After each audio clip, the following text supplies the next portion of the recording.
यानंतर काही महत्त्वाचे प्रश्न उपस्थित होतात. खरं तर हा राजकारणाचा भाग आहे. एकानं आव्हान दिलं, दुसऱ्यानं ते पेललं, त्याला उत्तर दिलं. पण हा मुद्दा इतक्यावर संपत नाही. लोकसभेची निवडणूक ही स्थानिक स्वराज्य संस्थांच्या किंवा विधानसभेच्या निवडणुकांसाठी सारखी नसते. ती देशाचं भविष्य घडवणारी निवडणूक असते. या निवडणुकीमध्ये असा एखादा मुद्दा जेव्हा समोर येतो तेव्हा त्याचे आयाम हे राजकारणापुरते मर्यादित राहत नाहीत आणि प्रामुख्यानं जेव्हा हा मुद्दा भाषेशी संबंधित असतो. लक्ष्मीकांत देशमुख साहित्यिक आहेत, ते आता आपल्यासोबत आहेत. सर, खूप खूप स्वागत आहे तुमचं. धन्यवाद. बर, तुम्ही आता हा रिपोर्ट ऐकला असेल कदाचित. मला या रिपोर्टबद्दल तुम्हाला काही प्रश्न विचारायचे नाहीयेत किंवा याच्या राजकीय पैलूंबद्दलही मला काही विचारायचं नाहीये. पण जेव्हा लोकसभेसारखी निवडणूक असते ज्याच्यामध्ये 2 तरुण उमेदवार निवडणुकीच्या रिंगणात असतात, त्यावेळेस इंग्रजी भाषा जी आपली भाषाच नाहीये, जिचा फक्त आपण एक ऑफिशियल लँग्वेज म्हणून वापर करतोय, त्या भाषेचा मुद्दा येणं, त्या भाषेनं हिणवलं जावं, त्याच्यातनं अर्बन आणि रुरल याच्यासारखे पैलू समोर येणं, त्या पैलूंमधली दरी समोर येणं, हे खरंच कशाचं द्योतक आहे असं तुम्हाला वाटतं? सुजय विखेनं जे लंकेंना इंग्रजीवरून डिवचलं होतं, त्यांना इंग्रजी येत नाही, बोलता येत नाही, हा एका अर्थानं माझ्या मते भाषिक अभिजनवादाचा आविष्कार आहे, जो बहुजनांच्या लोकभाषेला तुच्छ लेखणारा आहे. म्हणजे आम्हा मुठभर लोकांना इंग्रजी येते, इतरांना येत नाही, आम्ही अभिजन आहोत आणि तुम्ही बहुजन आहात आणि तुच्छ आहात, ह्याचा हा आविष्कार होता. परंतु लंकेनी त्याला बळी पडायला नको तर असं वाटतं, कारण त्यांना इंग्रजी येत नाही, हा मध्ये कमतरता काहीच नाहीये. कारण इंग्रजी भाषा म्हणजे ज्ञान नाही, इंग्रजी भाषा फक्त माध्यम आहे ज्ञानाचं. बरोबर. मराठी देखील तुम्हाला ज्ञान करता येतं. त्यामुळे त्यांनी जिद्दीनं पेटून इंग्रजी भाषा शपथ घेते, ठीक आहे. परंतु एका अर्थानं बहुजन असणाऱ्या लोकांना अभिजन वर्गात जाण्यासाठी जे धडपड करावी लागते, की जे एक मानसिकता असते, हे ते द्योतक आहे की मला इंग्रजी येते, मी इंग्रजी शिकलं पाहिजे, म्हणजे मी बहुजन पासून अभिजन बनलं पाहिजे. एका अर्थानं ही भाषिक गुलामगिरी आहे. आणि आपल्याकडे इंग्रजी विरुद्ध भारतीय भाषा अशी एक भाषिक फाळणी झालेली आहे, ते द्योतक आहे. आणि ह्या फाळणीमध्ये जसं आपल्याकडे जुन्या काळी होतं की संस्कृत येणं हे प्रतिष्ठेचं होतं आणि ते फक्त मुठभरानं येत होतं, आणि मग ते पुढे जेव्हा ब्रिटिश आले तेव्हा इंग्रजी शिकून अभिजन झाले. आणि आपली जी एक मुठभरांची मक्तेदारी आहे ती कायम ठेवण्यासाठी इतरांना त्यापासून दूर ठेवणं आणि त्यांना तुच्छ लेखणं, त्यांना हेटाळणीयुक्त बोलणं, हा ते भाग आहे. आणि त्याचं प्रतिनिधित्व सुजय विखे पाटील करतात. ते उच्च शिक्षित आहेत. तुम्ही सुरुवातीला जे 2 शब्द वापरले ज्याच्यामध्ये बहुजन आणि अभिजन यांचा समावेश होता, मला या प्रकरणामध्ये आणखीन काय जर टोचलं असेल तर ते हे की सुजय विखे पाटील किंवा निलेश लंके हे साधारण तरुण म्हणावेत, आमच्या वयाचे आहेत असं म्हणता येईल. आमच्या वयाची माणसं जी मोबाईल वापरतायत, जी इंटरनेटच्या सानिध्यामध्ये आहेत, त्यांना इंग्रजीचं काही फार अप्रूप राहिलेलं नाहीये. भले ती येत असेल नसेल, कारण आम्हाला माहिती आहे की ती फक्त भाषा आहे. जे टेक्नॉलॉजी वापरायची असेल तर ती भाषा आहे, जसं तुम्ही म्हणालात संवादाची भाषा आहे. याच्या पलीकडे या तरुण पिढीला फार त्याचं कौतुक राहिलेलं नाहीये, जरी ती भाषा महत्वाची असली तरीही. तर 2 तरुण उमेदवार लोकसभेसारख्या निवडणुकीमध्ये जेव्हा रिंगणामध्ये असतात आणि त्यांच्यामध्ये यावरून वाद होतं, तर खरंच आपलं राजकारण हे सर्वसामान्य जनता ज्याचा विचार करते, तरुण ज्याचा विचार करतायत, त्याच्यापासून खूप दूर आहे का अजून? निश्चितच दूर आहे. कारण त्या नगरचे जे प्रश्न आहेत त्या प्रश्नावर चर्चा करण्याऐवजी तुम्हाला इंग्रजी येते की नाही, तुम्ही मराठी बोलता, तुमची देशी मराठी आहे, हा वाद उत्पन्न करणं म्हणजे तुम्हाला मूळ प्रश्नाकडून तुमचं लक्ष भरकवायचं आहे.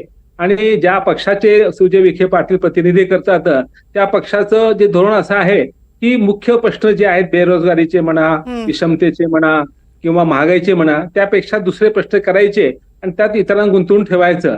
तसा तो प्रयत्न त्यांनी केला होता. आणि लंकेने इतकं म्हणाला ह्याची काही गरज नव्हती. बरं, त्यांनी इंग्रजी शपथ घेतल्यात काही उलट त्यांनी दाखवून दिलं की मला इंग्रजी येणं फारसं अवघड नाहीये. परंतु यातून जी मानसिकता आहे भारतीय माणसाची, ती इंग्रजी ही ज्ञानाची भाषा आहे. इंग्रजी येणं म्हणजे आपण कुठेतरी उच्च पदस्थ झालेले आहोत किंवा उच्च अभिजन वर्गाचे झालेले आहोत, त्यात प्रवेश करत आहोत. ही भावना बहुसंख्य बहुजनांची आहे, दलितांची आहे. कांचन यासारखे शेपट म्हणतात की इंग्रजी भाषा आम्हाला देता आली तर आम्ही उच्च वर्णीच्या बरोबरी करू शकतो आणि भाषिक जी असमानता आहे ती कमी होऊ शकेल. आणि आता आणि ही सर त्याच्यामध्ये कसं आहे ना, म्हणजे मला तो विरोधाभास जाणवला तर तो असा आहे की लोकसभेच्या याच निवडणुकीमध्ये मराठी भाषेला अभिजात भाषेचा दर्जा द्या अशी मागणी केली जाते. तो लोकसभा निवडणुकांमधला एक मुद्दा असतो, जाहीरनाम्यांमधला मुद्दा असतो. आणि त्याच लोकसभेच्या निवडणुकीमध्ये उभे राहणारे उमेदवार मात्र तुला इंग्रजी येतं की नाही यावर चर्चा करतात. हा खरंच खूप मोठा विरोधाभास आहे. पण यातलं टोचणारं आणखीन एक सत्य असं आहे की याच्यामधून शहरी आणि ग्रामीण, म्हणजे ग्रामीण भागातल्या माणसाची जी भाषा असेल, जी मातीची भाषा आहे, जी आपली भाषा आहे, आपल्या जगण्याची भाषा आहे, तिला कमी लेखून काय साध्य करतो आपण?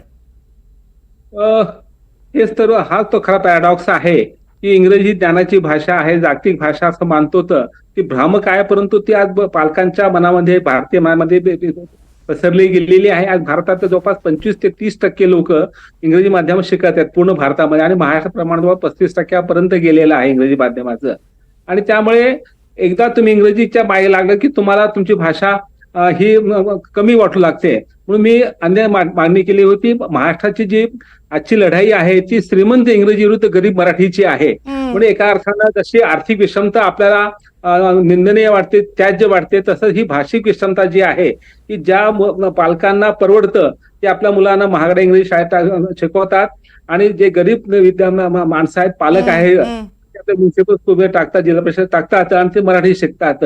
त्यातून ही तुम्ही थोडक्यात असं सांगताय की भाषेच्या आडून समाजातलं क्लासिझम किंवा जे वर्ग आहेत समाजातले, जे प्रामुख्यानं आता आपण जे म्हणतोय त्या आर्थिक आधारावरचे जे वर्ग म्हणाल, त्यांच्यातली रेषा ठळक करण्यासाठी या भाषेचा वापर होतोय?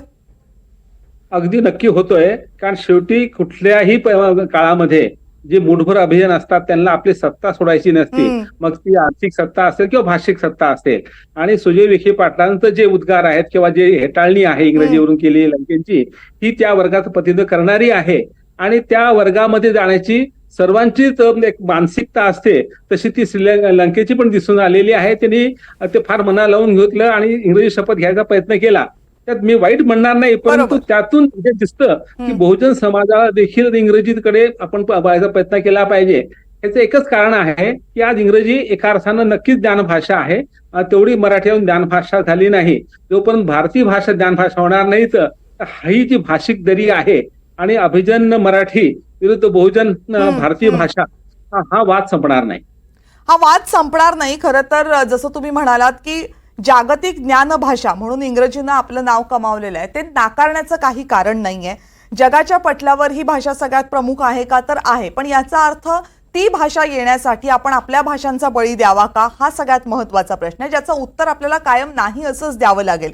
जर आपल्या भाषा पुरेशा प्रमाणात ज्ञानभाषा नसतील तर ठीक आहे, आपण इतर भाषेचा आधार घेऊ शकतो. पण याचा अर्थ असा होत नाही की त्या भाषा आपण आपल्या मानगुटीवर बसवून घ्यायलाच हव्यात, आणि त्याही पुढे जाऊन ती भाषा येत नसेल तर तुमचं अस्तित्व, तर तुमची समाजातील पत ही कमी आहे हे दाखवून देण्याचा प्रयत्न होणं हे खरं तर अत्यंत चुकीचं आहे. समाजाच्या आणि आपल्या एकूण राज्याच्या भविष्याच्या दृष्टीने हितावह नाही. दुर्दैवाची बाब ही आहे की हे ज्यांनी सांगावं, हे ज्यांनी अधोरेखित करावं, तेच त्याच्या बरोबर उलट वागतायत आणि प्रश्न तिथेच उपस्थित होतात. आणि जो मुद्दा तुम्ही महत्त्वाचा सांगितलात की सुजय विखे पाटील यांनी हिणवणं हे जितकं चुकीचं होतं, त्याला उत्तर हे इंग्रजी भाषेतनंच देणं गरजेचं होतं का? तर याबाबत मतमतांतरं असू शकतात, पण त्याचं उत्तर आपण निलेश लंकेंवरच सोडूया. निलेश लंकेंना जो मार्ग योग्य वाटला तो उत्तर देण्यासाठी तो त्यांनी निवडला, त्यामुळे त्याचा आपण आदर केला पाहिजे. पण महाराष्ट्रामध्ये दोन नेत्यांमधली, दोन उमेदवारांमधल्या जुगलबंदीमुळे आणि त्याचा जो परिणाम आज आपण पाहतो, यामुळे हा महत्त्वाचा प्रश्न उपस्थित झाला होता की भाषा